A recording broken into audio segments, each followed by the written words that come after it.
জেলা বারোয়ারি বিশেষ সম্মান পাচ্ছেন অশ্বিনীনগর বন্ধুমহল। তাদের হাতে আমরা ট্রফি তুলে দেবো, আমরা গর্বিত তাদেরকে পুরস্কার দেওয়ার জন্য। এই হচ্ছে একটা ট্রফি দিচ্ছি, একটা বিশেষ মুহূর্ত, যে মুহূর্তে যে অপেক্ষা করেন সবাই। চেয়ার আপ কি হবে না?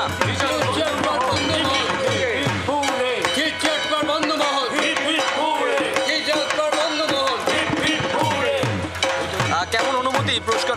দেখুন, পুরস্কার পেতে তো ভালোই লাগে, আর পুরস্কার পাওয়ার জন্য আমরা দীর্ঘদিন ধরে পরিকল্পনা করে এই জায়গায় পৌঁছেছি।